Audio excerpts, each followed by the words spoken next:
Bonjour, donc on se retrouve pour les sorties livresques du mois de février. Premier livre que j'ai repéré pour ce mois de février, il sort le 1er février, c'est Le Bleu de l'espoir de Amara Deline aux éditions Amazon Publishing, donc je pense que c'est de l'auto-édition. Ézéchiel Dawson est fatigué par les attentes de ses proches toujours plus élevées, fatigué par les questions qui se bousculent dans sa tête, fatigué avant même d'avoir commencé à vivre. À la sortie d'un cours, il croise par hasard les iris d'Agé, un étudiant dont l'enthousiasme apparent cache bien des mystères. À travers un défi, les deux hommes apprennent à se connaître et à nouer rapidement une profonde amitié. Pour la première fois, Zek a le sentiment que quelqu'un voit enfin en lui et comprend ce qu'il traverse. Mais malgré leur affinité, laissera-t-il Agé le guider sur le chemin de l'espoir? J'ai repéré la sortie le 3 février des dossiers de Slulu, le tome 2 de Sherlock Holmes et les monstruosités du Miskatonic de James Lovegrove aux éditions Bragelonne. Donc celui-là, voilà, c'est juste pour vous signaler qu'il est sorti. Je me suis marqué le tome 1 dans ma wishlist, mais je ne l'ai pas encore lu, donc je me le note juste comme ça dans un coin de ma tête. Donc pour celui-là, pareil, c'est un tome 2. Je n'ai toujours pas lu le tome 1, ni je me le suis procuré. Il sort le 3 février, c'est The Aurora Cycle, le tome 2, donc Aurora Burning, de Jay Christophe et Amy Kaufman, chez Casterman. Donc celui-là, je vous en parle parce que je pense que pour la plupart, vous l'avez lu ou entendu parler. Je vous lis seulement la phrase qu'il y a écrite sur la couverture. Ils ne mourront pas sans combattre, enfin, on espère. Voilà, je vous en dis pas plus, j'ai pas envie d'en relire plus. Peut-être qu'un jour je me procurerai le tome 1 et je sais que le tome 2 est sorti comme ça. Donc on continue avec les tomes 2. Cette fois-ci, c'est Eve of Man, le tome 2 de Tom et Giovanna Fletcher aux éditions Milan. Donc celui-là, je me le suis noté, j'ai le tome 1 dans ma pile à lire. Il sort le 3 février. C'est l'histoire d'un monde où ça fait 50 ans qu'aucune fille est née, jusqu'au jour où Eve naît et du coup elle est protégée, elle est dans une tour protégée et il va falloir qu'elle procrée. Voilà, elle est là et son but c'est de procréer, mais ça va pas forcément se passer comme prévu. Donc c'est le résumé du tome 1, je vous résume pas le tome 2 pour pas spoiler. Ensuite je me suis noté, sorti le 4 février, Les Lueurs du lendemain de Jennifer Cody Epson aux éditions Les Escales. Celui-là, je me le suis noté parce que ça parle de Seconde Guerre mondiale, c'est un sujet qui me plaît beaucoup. Donc on va suivre Ava à New York en 1989, dont la mère va décéder, et elle va hériter des lettres que sa mère a écrites à Renata Bauer. Donc celle-ci va découvrir le passé de sa mère qu'elle ne connaissait pas, sa mère ne lui en a jamais parlé a priori, et donc elle ne connaissait pas, elle ne sait pas qui est son père, pourquoi son unique enfant a fini dans un orphelinat allemand.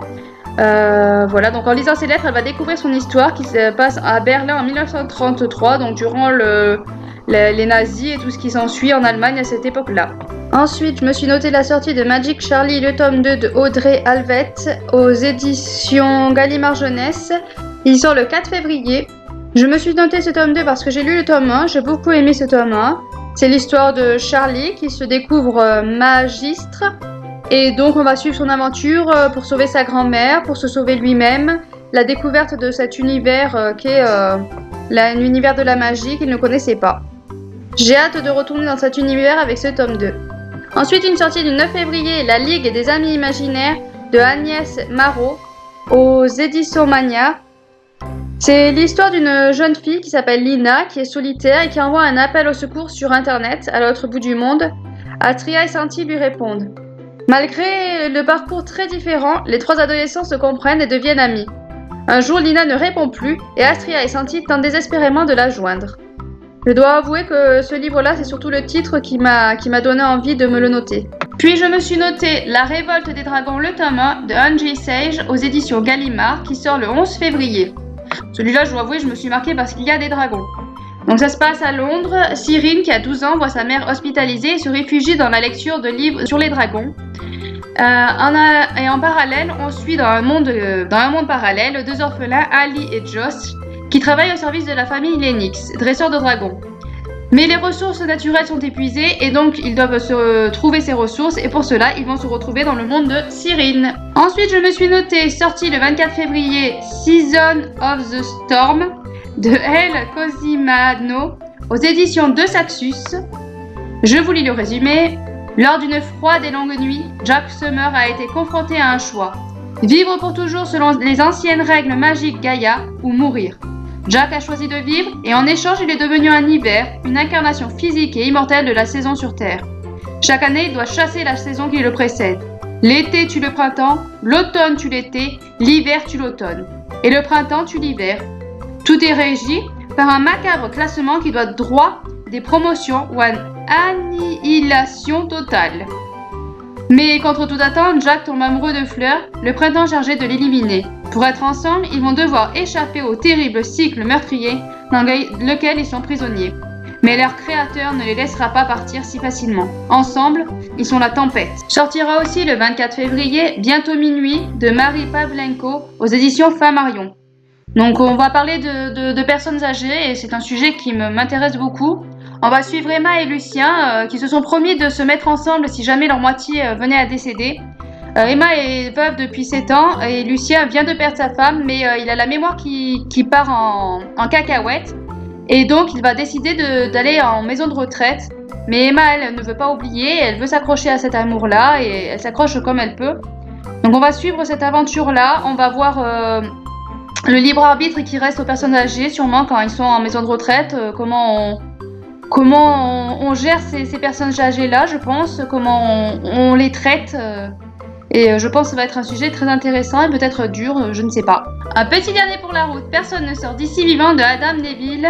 Il sort le 3 février aux éditions Brajlon Poche. On va suivre Stéphanie qui est seule, sans argent et qui a du mal à trouver un logement. Un jour, elle va trouver une chambre au loyer abordable dans une vaste demeure de Birmingham. Désolée. Et elle va croire sa chance arriver à sa porte, sauf que l'atmosphère est inquiétante de ce bâtiment va l'oppresser. Il y a des bruits de pas dans les couloirs, des pleurs de femmes, des accès de violence du propriétaire des lieux. Donc c'est que le cauchemar qui fait que commencer pour elle et elle va essayer de s'enfuir de ce maudit bâtiment, mais va-t-elle y arriver? Voilà, donc ça a l'air d'être un livre vraiment oppressant, terrifiant et j'avais envie de cette atmosphère-là, je me le suis noté, sait-on jamais, peut-être qu'il me le procurerait.